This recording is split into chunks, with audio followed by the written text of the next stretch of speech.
Hello, and welcome to Moderate Fantasy Violence Episode 1, a podcast in which we talk about pop culture for a bit and then beat the living shit out of each other or something. This fortnight we'll be talking about the new comedy superhero film Deadpool, the possible oncoming death of Twitter, and the grim documentary Making a Murderer. I'm Nick Bryan. And I'm Alistair Ball. And since it's the first episode, we'll do maybe a few seconds on who the hell we are, I reckon. Yeah, we should probably declare our pop culture credentials before we start talking too much about pop culture. Well, I don't actually have a doctorate in it, but okay. I guess so, yeah, we're both writers. We both watch TV. We both are on Twitter.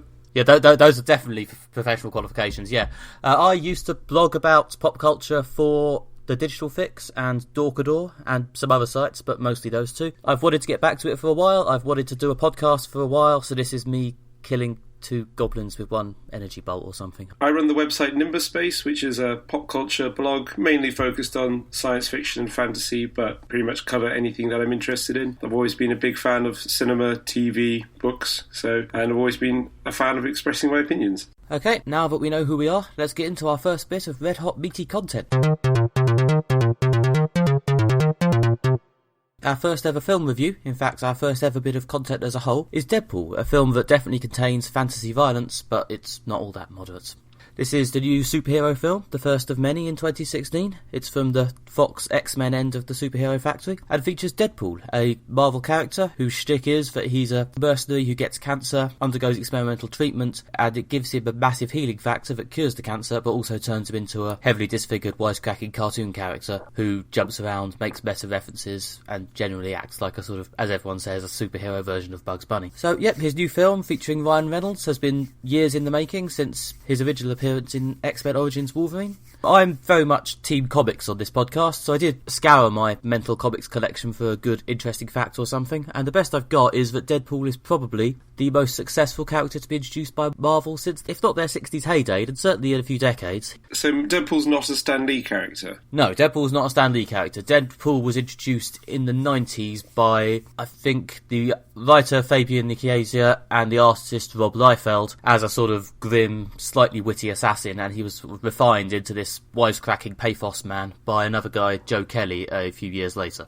It's because it seems like a much more postmodern approach to a superhero. I mean, the fact that this kind of sense that he's aware that he's in a work of fiction and he sort of comments on it. It's interesting because Deadpool is in the same wider universe as the X-Men films. Like, it's got Colossus in it, for example. They mention Professor Xavier, Xavier's school, but also he's kind of aware of the films. Like, he mentions, there's a bit when Colossus is dragging him off to the X-Men school, which is very funny, but also I think it's quite a postmodern take on things. I can't imagine this being the sort of thing that was written in the 60s, this idea that he's aware he's in a work of fiction and commenting on it as it goes along. Yeah, first he was a sort of just a cool, grimly wisecracking assassin with massive swords, and that was the sort of the 90s thing, because that was grim assassins with swords and guns was very much 90s comics, and then the postmodern, properly crazy wisecracking stuff was attached later to make him a bit more three-dimensional and give him more of a shtick. That's the version that's really taken off. It is an interesting film because it's not a parody or a spoof of a superhero film. It's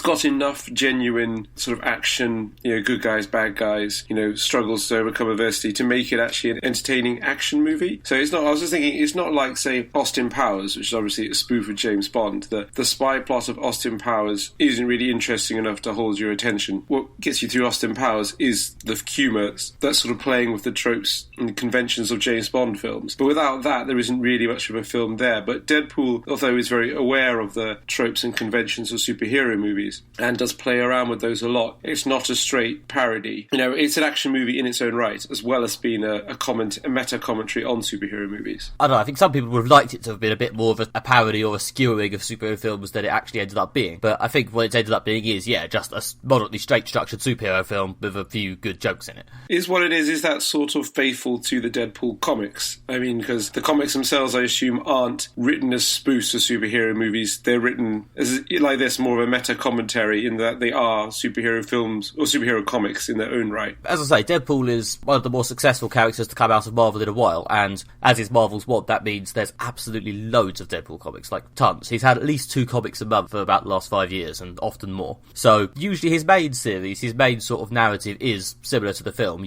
where the jokes are there to provide entertainment against an actual, a dramatic storyline with a bit of actual pathos, where you're meant to actually feel sad for Deadpool and so on. And there's usually like a funny mini-series or something where he just takes the piss out of the Avengers, and that is just a parody. Right, yeah. Well, they managed to get both of those elements into the film, which was good. And they're making, there was a lot of great sort of jokes that were about how this is a film. Like, when he goes up to the X-Mansion and there's like, the only people there is like Colossus and one other X-Men. Yeah, but again, if you're talking about it as some sort of massive spoof of the franchise, that we've basically now described the only two jokes that heavily spoof the franchise. And this is like a 2-hour film. Yeah, exactly. And there's lots of other there's other just great jokes in it. I did like his Deadpool's sort of witty rapport with his friend who runs a bar. There's also a lot of dick jokes. Let's be honest. It's not. If your view of the dick joke is that it's tiresome puerile and aimed at 12-year-old boys, which isn't an invalid point of view to hold, you may find Deadpool quite annoying. Yeah, it is certainly full of dick jokes, or jokes about fucking gun wounds in people's skulls and things like that. Although there is, I think, there's an element of self-awareness to it, in there, like, Deadpool will say something really disgusting and his friend would be like, man, that's nasty, you need help, or something like that. I mean, I quite liked the few bits they did with the Negasonic Teenage Warhead character. Yeah, she was very funny. I just wanted to say that name, to be honest, but yeah. Yeah, I couldn't remember what it was, that's why I didn't say it before. Yeah, her sort of detached boredom with him, because Deadpool is, in some way, a bit of a retro 90s throwback. He's not. A lot of the postmodern stuff makes him seem a bit more contemporary, but a lot of his sort of, hey, wisecracks, dicks, is quite 90s in a way. Yeah, that very pure sense of humour. Certainly, like, kind of 90s, 2000s postmodernism, I think, in the arts was quite in. Certainly that kind of meta-commentary, and spoof was popular. The idea that, like, we've got these big cultural icons, and, we're kind of, everyone's sort of aware of who they are, and, there's humour to be made, or intellectual arguments to be made by kind of exploring these icons and who they are and sending them up. And, like, superheroes have been a part of popular culture since, the 30s or whatever. And this film, though, which mainly focused on the kind of exploring the, the concept of the superhero movie, especially in its sort of modern incarnation, I think it is a testament to how popular superhero films are and how much they're an ingrained part of our culture, in that you can make a whole film, pretty much its job is to send up or explore or comment on the superhero films, and it's accessible to a wide audience. Yeah, and I think the fact that superhero films have perhaps started to be viewed as this, potentially in the last year or two, as these massive, sort of pretentious leviathans, the Age of Ultron, or the upcoming both Civil War and Batman v Superman, both of those look like they're going to be enormous. Look at us. Look how serious and important this is. Yeah, exactly. And I think I think Deadpool is, I guess, in the narrative of superhero films, maybe the right film at the right time. I think people are up for having a laugh at their expense as they grow a bit more bloated and ready to be punctured. Yeah, certainly. I mean, it's kind of like in the 1970s with the Western genre. We got to the point when it become quite, sort of pretentious, and then the only thing left to do really was to spoof the Westerns, and you get films like Blazing Saddles coming out. I mean, I don't think we've quite got to that point in superheroes yet, but I think the kind of the groaning weight of pretentiousness, the groaning weight of importance for some superhero franchise, namely Batman, is, I think, some people getting a bit much, and I think you're right. Now is definitely the time for a more light-hearted take on the superhero. Yeah, I don't know whether this represents sort of, once they've started to be seen as massive, lumbering monstrosities, whether this will represent people beginning to turn away from them. It is going to be interesting, quite outside of my personal nerd investment, to see how things like the two films I just mentioned actually do this year, because Deadpool, based on the early box office things I've looked up, seems to be massively overperforming. So people are clearly ready to turn out in bigger than expected numbers for the piss take. Well, I know that I think Disney were not happy with how well Age of Ultron did at the box office, I believe. I mean, it made an enormous amount of money, but it probably also cost an enormous amount of money to make. It didn't make as much as the original Avengers. And, again, speaking from my own point of view, I prefer my superheroes with, a hefty dose of comedy, or at least I prefer my superheroes with some humour. I much prefer Wolverine or Iron Man wisecracking as they go to Batman just kind of being really grim and moody, standing on top of buildings and going on about the soul of the city. Batman's not coming up well from this, is he? No. Well, we'll be talking about Batman v Superman, I guess, at some point in this podcast. Batman always comes around in the end. It's one of his superpowers. Yeah, it is. Yeah, and Deadpool also has that element of it. It plays around with the conventions and that. Yeah, there's a post-credits joke bit for Deadpool. Again, it's again playing with the expectation of what you get from a film with a Marvel character in it. I think taking the mickey out of post-credit scenes is almost low-hanging fruit at this point. Yeah, that's a good point. I think that's kind of been done. Yeah, in terms of Deadpool itself, beyond its role in the superhero marketplace, what did you think of it as a film? It's very funny. I laughed a lot. Mark Kermode, who does the Kermode and Mayo film review radio show and podcast, he has a rule for a comedy which is 5 laughs. That it's not a successful comedy unless you laugh at least 5 times. 5 times in a 2-hour film? Jesus Christ. Yeah, well, he must watch a lot of films, including some really dire comedies. If you went to see everything that was released because you were professionally employed as a reviewer, you would probably see a lot of really dire comedies that don't make you laugh. This has definitely killed my desire to ever be Mark Kermode. Anyway, carry on. Yeah, certainly. But so it made me laugh a lot. So yeah, which is I think definitely the minimum, the first bar any film like this needs to approach, which is the jokes have to be genuinely funny, and they were. Yeah. Yeah, and the pre-transformation stuff where there wasn't much jokes, all the flashbacks where we had mostly unscarred Ryan Reynolds. That brought the seriousness, that brought the element that this is a serious, not so much a serious superhero film, but this has an actual plot that I can be invested in. Like I say, unlike a spoof film like Austin Powers, really invested in the plot, but you are invested in the comedy. The flashback bit with Ryan Reynolds was to build up, yes, there's a serious plot here that I'm emotionally invested in, a struggle for good to overcome evil. Yeah, that was the meat and potatoes superhero origin stuff, wasn't it? Like, yeah, here's a guy, just an average Joe, working as an incredibly violent mercenary, and these things will happen to him. Yeah, and they sort of interspersed it with the Deadpool fight scene from later on in the narrative, because, again, I guess at this point in the superhero genre, we're aware of the origin tropes of a handsome white dude becomes a superhero has become quite standard, so you might as well intercut it with the superhero fight that we all know is coming to keep it interesting. Yeah, I like the fact that they started with him. The film opens with him as Deadpool, as a superhero in the middle of an action scene. I think we've had one of the things I like as the superhero genre as it matures is that the studios are aware that we don't need a long, slow introduction building up who this character is and how they got their powers. You can kind of go straight into, like, he's a superhero, you're familiar with it. Too many long, slow origin stories to really sap my enthusiasm for superhero films. But this one was good because it went straight in with it. Here he is, he's a superhero, he's doing superhero things, kind of come with us on this journey rather than let's slowly build it up. Partly relates, I guess, to the marketing campaign, which was great, by the way. Almost funnier than the film. Not quite, but almost. Great ass.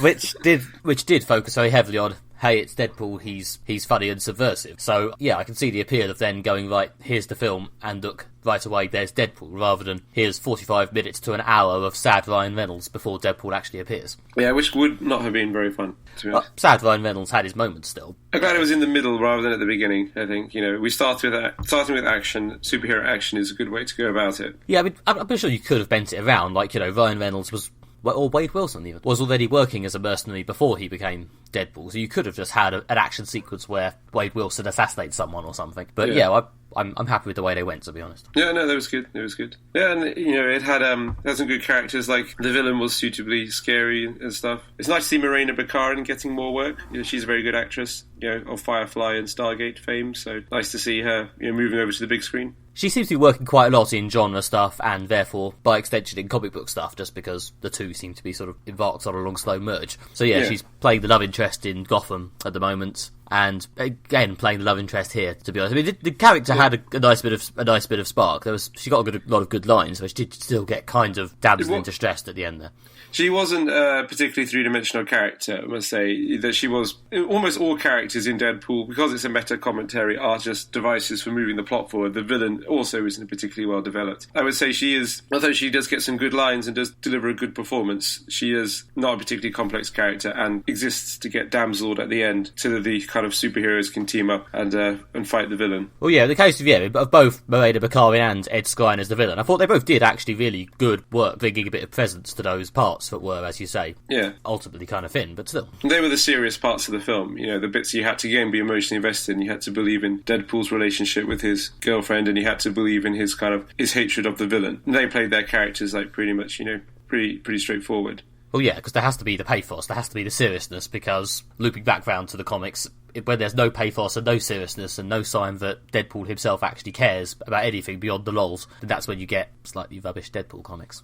Yeah. I think going Hollywood was probably good for Deadpool in that regard, because the one thing Hollywood will nearly always do, unless it's a straight-up spoof, is nail pathos into everything. Yeah, which is good. So, I mean, obviously sometimes that gets incredibly annoying, but in the case of Deadpool, I think it probably helped ground him a bit. Yeah, no, see, but I think Deadpool is it's proficient. It tells a good story. It's it's well structured as beginning, middle, and end. Suitable build up, tension, and jokes. Things I didn't like about it, said it wasn't perfect. I think the pacing was a bit off. At times it kind of went straight into this action sequence, which is good. Kind of cut back and forth by this sort of ongoing action sequence and the various events leading up to it, and then cut into the extended flashback sequence. I did feel that you didn't really have much of a break. It kind of juggled along. We're already halfway through the film and everything's on fire and Ryan Reynolds is turning into Deadpool and stuff, and I'm kind of there hasn't really been a pause for breath. I think the closest thing to a pause was probably the sort of the opening 10-15 minutes of the flashback sequence where he was doing a bit of his job and meeting his friend the bartender and his love interest. That was the biggest pause. I guess so, yeah, but it goes straight from him being a mercenary, then to him having bar banter, then to him meeting this girl, then him getting cancer, then him going for this superhero training thing. It didn't really let up. I think the pacing could have been better, but it is already a long film, so slowing it down would have just made it longer. It actually didn't feel that long to me, I'll give it that. Some superhero films, and I say this as someone who likes superheroes, do feel a bit... I felt Avengers Age of Ultron. That was long. Yeah, you're right, actually. I didn't feel bored. By the time it was coming to a climax, I was like, oh, we're already coming towards the climax. That's nice. I don't feel bored yet.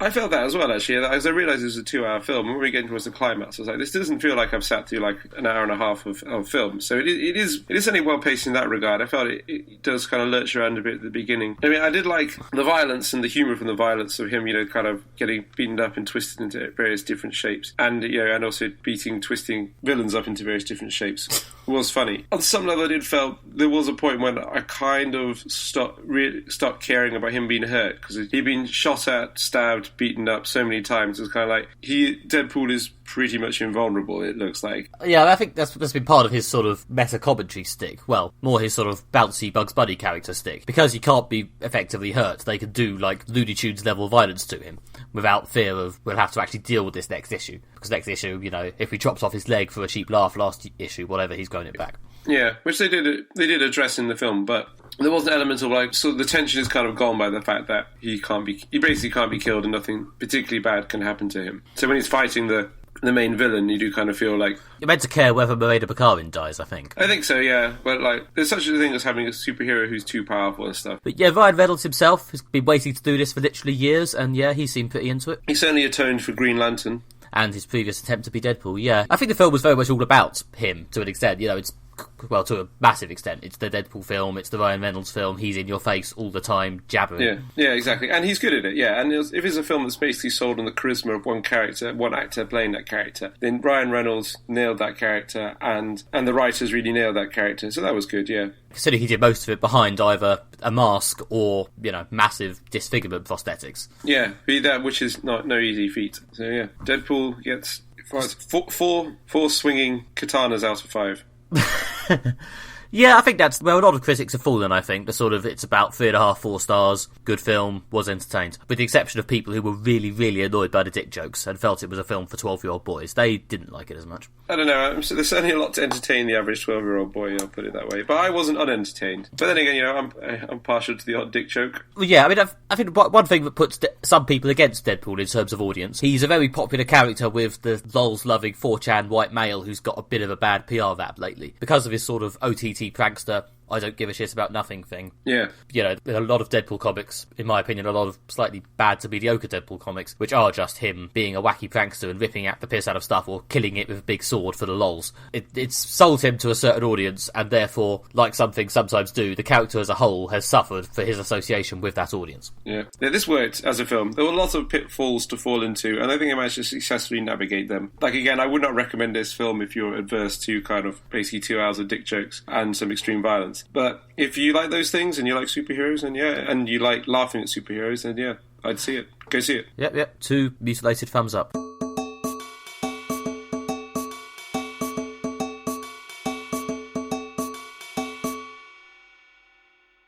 So this week, the hashtag RIP Twitter has been trending. This is in response to various changes that have been made at Twitter, both in terms of the organisation itself and the user experience. A lot of Twitter users are angry about this, annoyed. A lot of them feel betrayed. Some people think it's a good idea. Many seem to think that change is needed, but this is the wrong kind of change and a missed opportunity. So we're going to talk about, is this really the end of Twitter? I mean, it's not the first time the death of Twitter has been prophesised. It's not even the first time the hashtag RIP Twitter has been used, to be honest. Yeah, exactly. I mean, it's come up before. I mean, obviously, Twitter is something people are very emotionally invested in. It's understandable. Change frightens people, and also the wrong sort of change. The tweet I've seen, the sentiment I've seen expressed in a lot of individual tweets since this debate started has been, we need less algorithmic timelines and heart-shaped buttons and more an edit button and better abuse controls. Yeah, that's the two things. If I was in charge of Twitter, I would really like an edit button and abuse control. Personally, I really like the edit button because, as anyone who follows me on Twitter knows, I am prone to the odd typo, and it's kind of annoying to constantly be deleting your tweets and then retweeting them. I think abuse is the big issue, to be honest. Fortunately, being not very high profile and a man, I don't get much abuse. I've heard horrendous stories of what can happen to women on Twitter, especially feminist bloggers, people expressing pop culture opinion, but also lots of women just tweeting, talking to their friends, not particularly, high profile, just being the target of horrible abuse and threats and things like that. So yeah, if I was Twitter, I'd probably want to look into that. I don't know. Having not been in Twitter's meetings, it's hard to know. I could sort of assume there's a vague sense of, well, we didn't consider this when building the site. It would probably involve a massive overhaul of the infrastructure or the way Twitter works to seriously combat it. Yeah, you'd have to change Twitter quite a lot. This other stuff is quicker and easier and makes us more like Facebook, which I know is the other big contention point. Yes, exactly. I think that's the algorithmic timeline, makes you more like Facebook, which Facebook's had from the beginning, which is why I think they get away with it. It hasn't, actually. I'm pretty sure. No, is it not? I don't know. I mean, it never seemed to be quite as big a... Well, there was never an RIP Facebook thing, certainly. But I do remember there was a kerfuffle, I guess, a bit of vague anger when it was unveiled that Facebook would be ditching the strict chronological timeline in favour of something algorithm-based. Yeah, but I guess people got over it. Yeah, well, that's kind of the argument. That's what, again, some people have then come into the conversation and said, in response to hashtags like RIP Twitter, you're just going to get over it, We remember when there was the heart-shaped like button came in and there was quite a lot of, we don't like the sentiment this is expressing, we're angry, and now no one really cares that much. Yeah, it's sort of past. People don't get as emotional about Facebook as they do about Twitter. It's very strange. It's almost like Facebook is like the telephone. Everyone's got one. I'm not particularly emotionally attached to it. I use it to speak to my friends because it's very useful. Twitter is more like, I feel it's like a club. I go hang out with my friends. We share interests. Now it's almost like the club owner has showed up and says we're going to knock all the walls down and take away the pool table.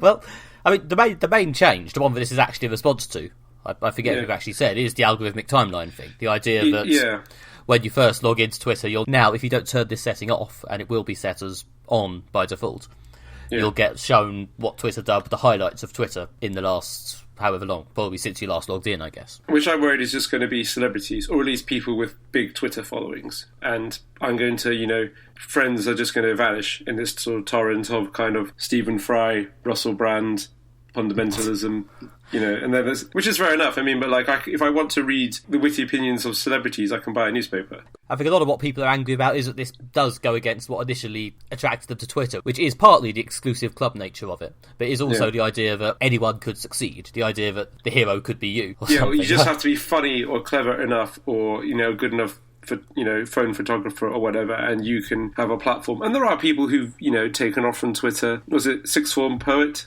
Just got a book out of just being funny on Twitter. Like, Shit My Dad Says, that started as Twitter, didn't it? Very English Problems. Yeah, and I think even below the sort of very visible people who write funny books, there's a lot of people who have got into, comedy writing, or who have got jobs or content writing gigs, or even got started in, fiction writing because of contacts they've found, made or maintained on Twitter, or because of attention they've got on Twitter. I mean, I think we both know people who have got platforms on national newspapers or the BBC or something because they've been able to get noticed being funny about something on Twitter. The thing about the Twitter change is that a lot of people, I think, feel that Twitter don't want to address the abuse problem, or on some level they're not willing to tackle it, which is something I find interesting. I mean, because what's the thoughts behind it, or what's the politics behind it? Is there an element of, I mean, a lot of these Silicon Valley tech companies do have quite a libertarian outlook. They're very big on free speech. They don't want to censor people. They don't want to punish people for expressing an opinion. I mean, I hold pretty much the opposite view to this, but I've heard people saying, arguing that this is just freedom of speech. And there's that element to why Twitter isn't addressing the abuse. There's also the fact that I think Twitter view it as more as like, well, we're just technology. We create a platform, you bring the content. The arguments against both of these is that from the freedom of speech point of view, yes, you have a freedom of speech. You have a right to freedom of speech. You also have the responsibility not to use your speech to do harm. And if you're sending death threats to people you don't know, you're definitely not acknowledging your responsibility. In the software front, if you say, okay, fair enough, you may just say we're a technology company, but you run a website. If your website is full of people sending pictures of their penis to each other, that's because you've created a website that encourages people to send pictures of their penis to each other, and you are responsible for that. It's true. They should really take that. What does your penis look like today? Prompts off. Yeah, exactly. Yeah, I don't know where they were going with that, but yeah. But to be fair, you could actually look historically. I mean, Twitter made and launched Vine as well, didn't they? The attempt to do for videos what they'd done for text. Yeah. When Vine launched with its 6-second looping videos, they seemed completely taken aback when within about a day of the launch, porn appeared on it. Yeah. I mean, as if they'd never seen the possibility of anyone would use this new platform for anything other than innocent loveliness. Yeah. I would assume that as adult humans, they're not actually that naive. Particularly as people working in the internet, they surely know the old joke of the internet is for porn. If you make something for the internet that could conceivably have porn on it, it soon will. I mean, I remember when Vine first launched, and there was I think it's probably still there, there's a top Vine things, and you can look at the biggest Vines of this day, and pornography jumped straight in the top 10. There was I don't even know what it was, but there was some porn in the top 10. Just your 6-second repetitive videos. I mean, I've never explored the Vine porn scene in depth, but one could imagine how a 6-second endless repeating cycle could be used for porn. It doesn't really require the imagination of a heavy writer. But surely you'd have some kind of filter so that at least the porn wouldn't make it onto the front page of the website. That would probably be the first thing people would say when you pitch this idea. Having not checked, I would imagine they probably did that within about a week of the app launching. But yeah, but they didn't do it before the app launched. That's my point. They were like, "Oh God, what's happened? What's that? My beautiful image. My eyes." On the one hand, maybe these people have a history of, for some reason, not expecting the possibility that people on the internet might do things that they consider seedy or not what they want from their platform. But at some point, they have to learn this really obvious lesson, surely.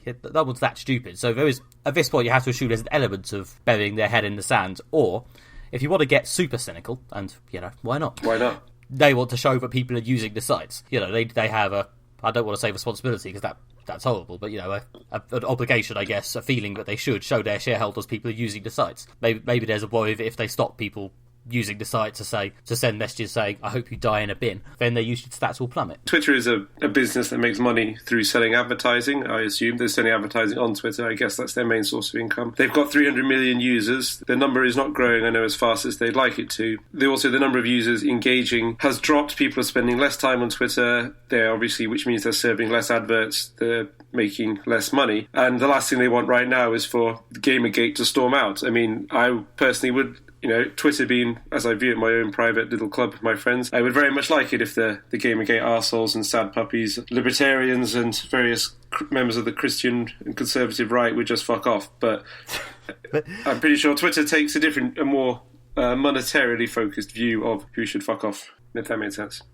No, I think that's pretty similar to what I said, yeah. I was forwarded an article by a friend from the New York Times the other day, which basically said Twitter really should just give up on the I want to be one of the big boys ambitions, They should just have the moment of clarity, stare into the sunrise and say, I am never going to be Facebook. I should think about what I'm doing. Yeah, I think that's a very good point. And it's weird, Twitter is the second biggest social network, I believe, behind Facebook. I mean, if you don't count, like, WhatsApp, for example, which is... I know WhatsApp's got 1 billion users, but I don't know, it's not... Would you really call it a social network? I think Twitter is the second biggest behind Facebook. And it's kind of strange that, like, no one else seems to be able to break into those big leagues. Like, we've got Instagram, which is now part of Facebook, and it's big, but it's not Facebook and Twitter.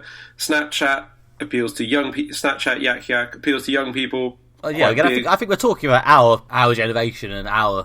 Yeah. I hear anecdotally that Facebook is, as you say, used mostly as a vague obligation or not at all by younger people than us because it's seen as their parents' social network or something. Yeah, I think Facebook is people younger than us are not on Facebook, they're on Snapchat. Or if they're on Facebook, again, they use it pretty much like a telephone, just to as a tool to facilitate communication, not a form of entertainment. The only people who aren't on Facebook are the people who seem to make a very definite, I'm opposed to social media, I'm opposed to how companies use my data, I'm opposed to its lack of privacy. Everyone's on Facebook. Even people who don't like Facebook are on Facebook because they want the invites, when a friend hosts a party. Well, yeah, that's the bare minimum Facebook use, isn't it? Literally, I'm just here for events and Messenger. That's it. Yeah, and also if you want to broadcast some news to everyone, I mean, it does help, like, for example, if you break up, it's easier to post a Facebook status and then the information will spread between your friends. You don't have to have the same agonising conversation with everyone over and over. Or if you've got good news, I've got a new job.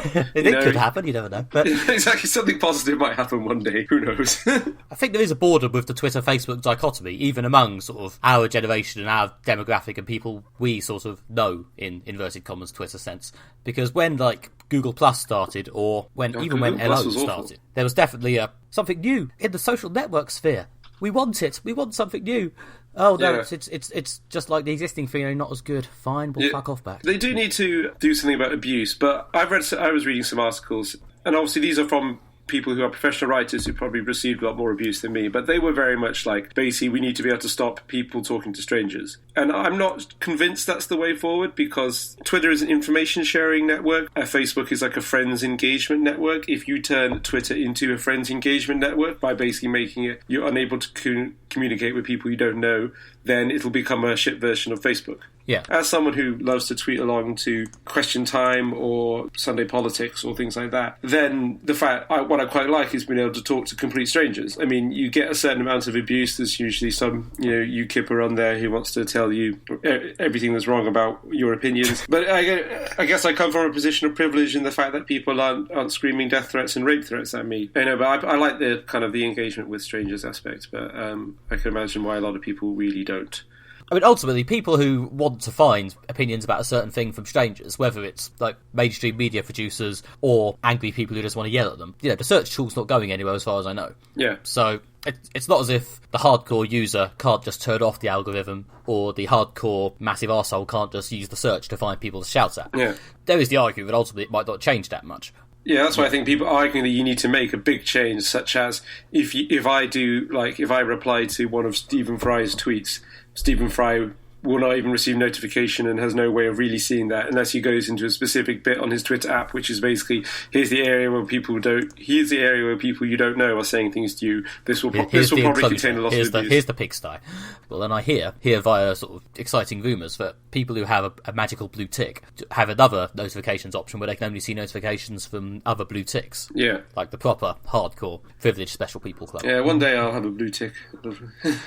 I'm choosing not to put that too high on the ambitions list because it just seems so petty and useless. Yeah, that's a good point. But when I'm famous stuff, people start impersonating me, then I'll think differently, I'm sure. Anyway, Kevin. Yeah, the issue, I think, also with Twitter is that people use Twitter because it seems as you have to use it. And the same way you have to be on Facebook because you have to be able to talk to your friends. If you're in any form, if you're interested in pop culture, or certainly if you're a journalist or a writer, you do feel you have to be on Twitter to follow the things as it breaks, to follow cast announcements, to follow movie release announcements, to follow new trailers, to follow politics as it updates, just to follow the debate. You have to be on there, and that's why I think a lot of journalists and writers are on Twitter despite the abuse, because it's necessary for their job. The problem is, once these people come off Twitter, if they leave Twitter because of the abuse, they will then realise that they can continue to do their jobs without Twitter, and that will kill it. When people realise that you can be zeitgeisty without being on Twitter, then people will say, well, why be on Twitter because of the abuse? And there's lots of,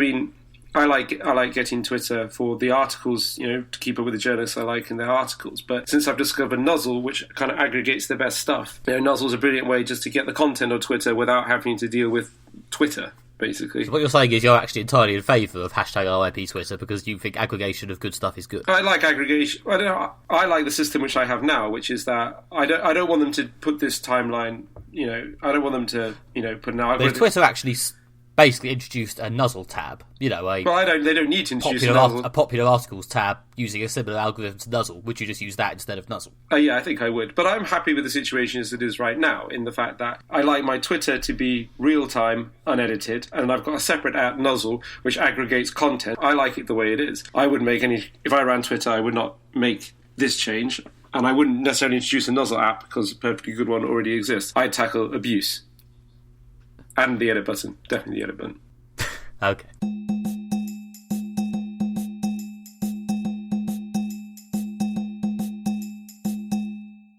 Okay, next up, neither moderate nor fantasy, but definitely violent. It's the Netflix true crime documentary Making a Murderer, following the case of Stephen Avery, who was acquitted of a rape charge after 18 years in prison, only to then be re-arrested for murder in an entirely separate case, which, well, I should probably refrain from spoiling the end, but yes, and then there's 10 episodes digging into the detail of his case and whether the police set him up in any way. 10 episodes of compelling documentary stuff that, based on my Twitter, has generally had a lot of people shouting and screaming at their TVs about injustice. Yeah, I think the one thing I took away, I love this show. I thought it was brilliantly done. I really like documentaries. I'm the sort of person who goes along to the BFI, Best Documentary Oscar screenings. So this was, this was great for me. Also, the politics of it was just fascinating. It was the classic, this is a poor guy, not particularly well educated, I guess his family are a bit of outsiders. They live in a very small town in Wisconsin. They're poor, sort of blue collar America. They don't have, they make a reasonable living. They don't have much money. They don't have much education, and they just get completely chewed up and spat out by the criminal justice system because it seems to hold a grudge against Stephen Avery. I've read a few essays on this sort of pre-podcast. Most of the interesting essays tend to agree that it's quite a one-sided documentary. Yes, I think you get interviews from Stephen's family and his lawyers. The only representation of the state, the people trying to prosecute him, are in the publicly available material. So that's the court recordings and the press conferences they give. You don't get much, if any, of their internal thoughts, their reasons for doing things. You get a lot of Stephen Avery's side and a lot of why he's innocent. So the documentary is certainly taking a side in this case. But yeah, the documentary definitely seems to think he's innocent and there has been a colossal miscarriage of justice. Yeah, exactly. Or more than that, because I guess his original conviction was a miscarriage of justice. His current one is a frame. They've implied is a flat out frame job. Yeah. This is the interesting question though, because talking to people, do you think he's innocent or guilty? To be honest, I and pretty much every friend I've spoken to about this have basically agreed that they've come away from it thinking, well, there was definitely some police fuckery in that case, but I didn't come away with a strong feeling that whether he did it or not. I don't know, based on my entirely non-expert legal opinion, wouldn't argue with the idea that there was evidence to support that he should get a retrial, but I wouldn't necessarily go as far as saying I definitely think he didn't do it. I'm for sure confident in his innocence. Yeah, I think there's certainly reasonable doubt, which is obviously the standard you're held to in the law. There's definitely reasonable doubt that he didn't do this. If I was going to point to someone who I really think gets screwed in that documentary, it's more Brendan Dassey, the nephew, than Stephen Avery. Yes, he's the big victim. But Stephen Avery, I honestly don't know. I think the police definitely fucked him around and didn't get called on that to the extent that they probably should have done. Yeah, don't know beyond that. I mean, Brendan Dassey is just heartbreaking to watch. He's a teenager, he's 17. At 17, I thought I knew everything. I realise now how ignorant I was. He's a teenager, he's got, his school has assessed him, he's got some form of learning difficulties, or, and the police just lean on him. They push him around, they get him to confess to things that he clearly didn't do, and obviously having incredibly serious implications, namely murder. And it's just, you can see it. It's heartbreaking to watch him saying over and over that, this didn't happen, this isn't true, and everyone saying, but it is true, and him telling the truth and not, being listened to. Everyone just decides for him what he did. And in the case of murder, that's an awful position to be in. Yeah, it's difficult to watch. Did you come away with the same vague uncertainty about the main case then? I don't think he did it, personally. I mean, there are lots of unanswered questions. The main one being that if he didn't do it, who did it? And if it's a massive stitch-up, it's really hard for people to accept that the police protect us by our mutual consent. They are obviously...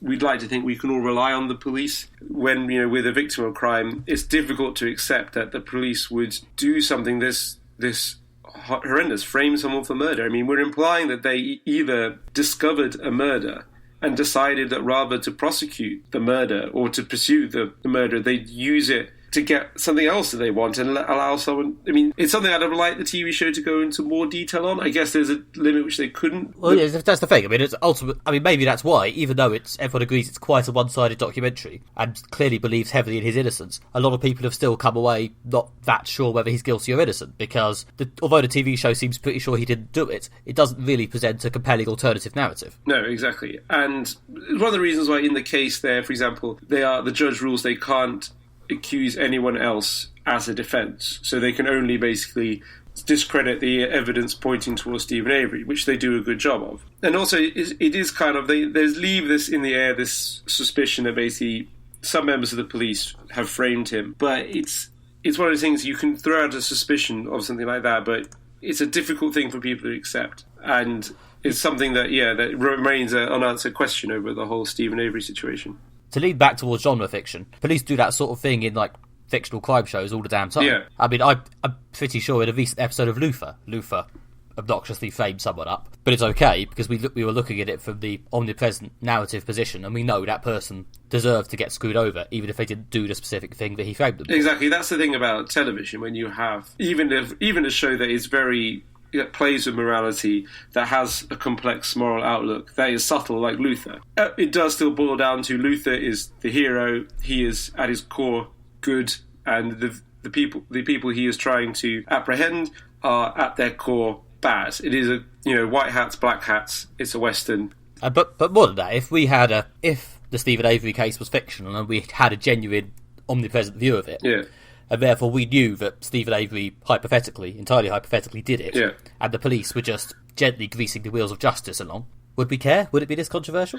Probably not, no, because it's the inescapable aspect of, it's real for these people. The implications of, you spent 18 years in prison and you're going to, I think it's 40 years that when they put him on trial, I think it's 40 years you can get for murder. Wisconsin doesn't have the death penalty. Certainly they stated in the documentary pretty categorically that unless something changes, he'll be there for the rest of his life. Yeah, because he was in his 20s when he was first sent to prison. He's already 40. He's unlikely to live to be 100. And they're trying to get no possibility of parole. It is life or death in this sense. Any form of meaningful life. And it's that element of this is an actual person. This is an actual ongoing thing. And I think that, if we're to broaden the lens for a moment, it's obviously true crime is having a moment right now. Definitely across, we've got Serial, which is, especially the first series is true crime. That's very popular. These things are having a moment right now because people really this is reality. This is someone's life. It's compelling. It has all the complexities of real life, but it's got that drama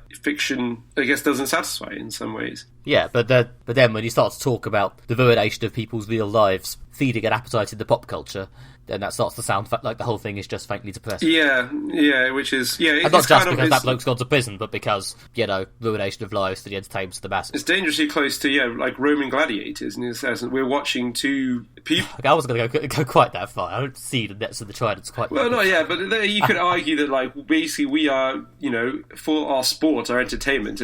I watch Making a Murderer as a way to unwind, after working and writing. I didn't... it's entertainment. There is I don't want to call it a blood sport, but there is a kind of that dark fascination we have with people's lives. And there's also an element of, even in Luther, TV shows, ultimately good will triumph. Maybe sometimes it doesn't, but most of the time, the fact that this is reality, it might not go that way. It's got that uncertainty, which I think people are drawn to it. Well, yeah, perhaps fortunately, I think it's quite hard. It's in the long term going to be a hard appetite to feed, because like Serial and Making a Murderer both clearly took a long hours time. Making a Murderer seemed took about 10 years. They made it over 10 years. I'm not sure what the actual story behind it was. Yeah, I mean, so it's going to be hard for the entertainment industry to pipe out loads and loads of that. If they do try, it's going to be not as good, and then the appetite will just die. Yeah, exactly. I mean, it's one of those things. If you've got a good story, you've got a good story. Yeah, they also, I think, one of the other reasons why so many people on the internet have really got into serial and making a murder is because it's real life. There is an enormous amount of additional information out there you can access. So obviously, when you're watching Luther, you can't dig any more into the character of Luther or the cases than the writers are willing to show you. And you might get a sort of short story or something on their website, but because it's real life, people, like especially on Reddit, have been digging into, they've been looking at all the court cases, they've been researching the science behind some of the blood testing and things like that. They've been for serial, a lot of the evidence in serial revolves around cell phone location and cell towers. So people have been digging into that, so that you can, and there's also public information about these trials that are in the public record. So, you can really get invested in this. There are a lot of people I know on Reddit who have tried to prove one way or the other that the guy who's accused of murder in Serial, that he's innocent or that he's guilty. Because the thing about Serial is that it's really hard to say which way. And if we're going into depressing serial facts involving Reddit, didn't a relative of the victim from Serial post to say, we're not commenting because this is our lives, not entertainment. Yeah, exactly, and that's it. These are people's lives. I mean, the family of the victim in Serial chose not to be involved in the podcast, understandably so. They obviously still grieving for their loss. And and it's become sport. And there's an element of, on Reddit, people, this is the one thing that I'm somewhat uncomfortable about these true crime things, which is that people now, I don't want to say people now think they're an expert, but the fact that there's a reason why the court relies on a high level of expert witnesses, people who are scientists, people who are police officers, people who have a background in investigation, people who have a background in gathering evidence. Obviously, there are people on the internet with a lot of expertise, but we can't pass judgment on these cases because we are not experts. We can look at the evidence we presented. We can say, for example, I could say both in the case of Serial and in Making a Murderer, I think a mistrial is an element. There's certainly reasonable doubt. If I was a juror, I would say there is reasonable doubt in both cases. The guy didn't do it, and that should be the standard. If you're not certain, you don't convict. You presume this is a presumption of innocence. But beyond what you can say, beyond that, we can't solve these cases despite the extra information. And sometimes even these efforts to solve murderers by people on the internet can get in the way of the actual process. Reddit fighting crime has, in the past, not gone well. Wasn't there a load of effort by them to identify the terrorists who attacked that marathon in America? Yeah. Yes, that was... that was a disaster.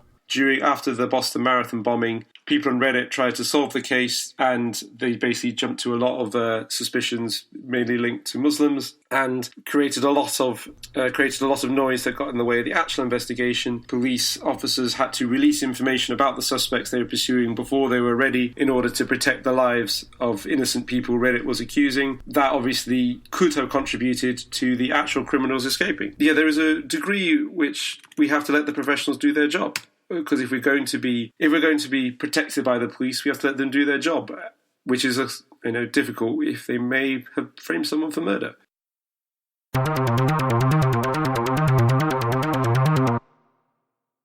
Well, I'm a big fan of podcasts. I listen to quite a lot. I'm a big fan of pop culture podcasts. One I really like is Seriously, which is from the New Statesman. It's their pop culture podcast. It's hosted by Caroline Crampton and Anna Leskowitz. I recommend you check it out. And they end each episode, or have towards the end of each episode, a review section where one host would recommend the other host a book, a film, a TV show, some music, and then the other person reads, listens to, watches that, and then the next week they review it, they discuss it, and then the process is reversed. The other host recommends something. So I'm going to kick off the process by recommending to Nick the BBC detective drama Messiah, which started in 2003. It's one of my absolute favourite shows the BBC have ever done. It's absolutely brilliant. Okay. It's kind of... You've not seen it before, have you? No. Okay, that's good. It's kind of like Luther before Luther, in that it's kind of... It's quite intense, there's horrible murders, and there's sort of quite stern-looking police trying to solve it. It stars Ken Scott, sort of brilliant actor, Scottish detective. He's good at being stern and Scottish and dry. He's a brilliant policeman. serious. That just makes it sound like a touch of cloth. I'm sure it's nothing like a touch of No, cloth. it's much serious than that.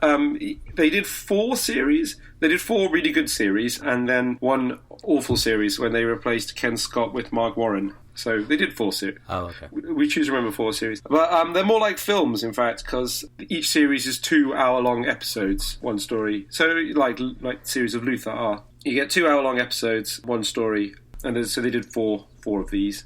Each one's a self-contained story. I'm actually going to recommend you start with the second series. Which, oh, okay. I'm not going to miss any crucial setup. no, they're pretty much all entirely self-contained stories. The only real returning character is the Ken Scott detective and his wife. The DVD I'll give you is the Series 1 and 2 box set. I first watched Series 2, and then, because it took them a long time to bring out on DVD, I'd actually seen Series 2, 3, and 4 before I watched Series 1. Each one's entirely self-contained. I rewatched Series 2 last night, and you don't have to know anything about Series 1 to watch it. The story is entirely separate. Series 2 is the best. It's very violent. Well, I might watch Series 1 as well if I'm feeling blessed with free time, but we'll see. It's good.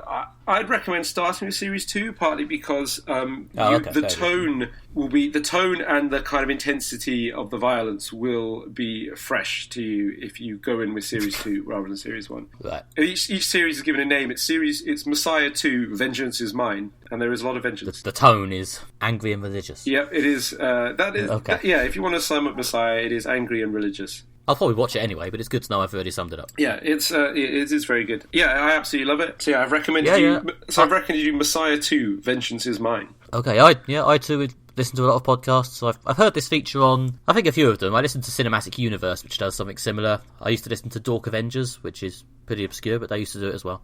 Yeah. So yeah, I'm looking forward to giving it a go. Yeah, definitely. So this should be good. Next episode, you will recommend me something for me to look into, and the process will continue. Yeah, so let's face it, it'll probably be a comic, but we'll see how I feel at the time. This might be a feature where you recommend me comics, because I've not read many comics, and I recommend you art house films. I'm going to try and recommend you things other than comics. It appeared to seem like a fully three-dimensional character. But, good plan. But we'll see. I suspect it'll start with comics. That's it. But, that's good. We'll start with comics and see where it goes. But yeah, okay, cool. So that's Messiah 2, and the aim is I watch that in time for episode 2 in about a fortnight. Yeah, that sounds good. It's 2 hours of TV, so I think you can fit that in. I would think I can, considering the amount of crap I watch anyway.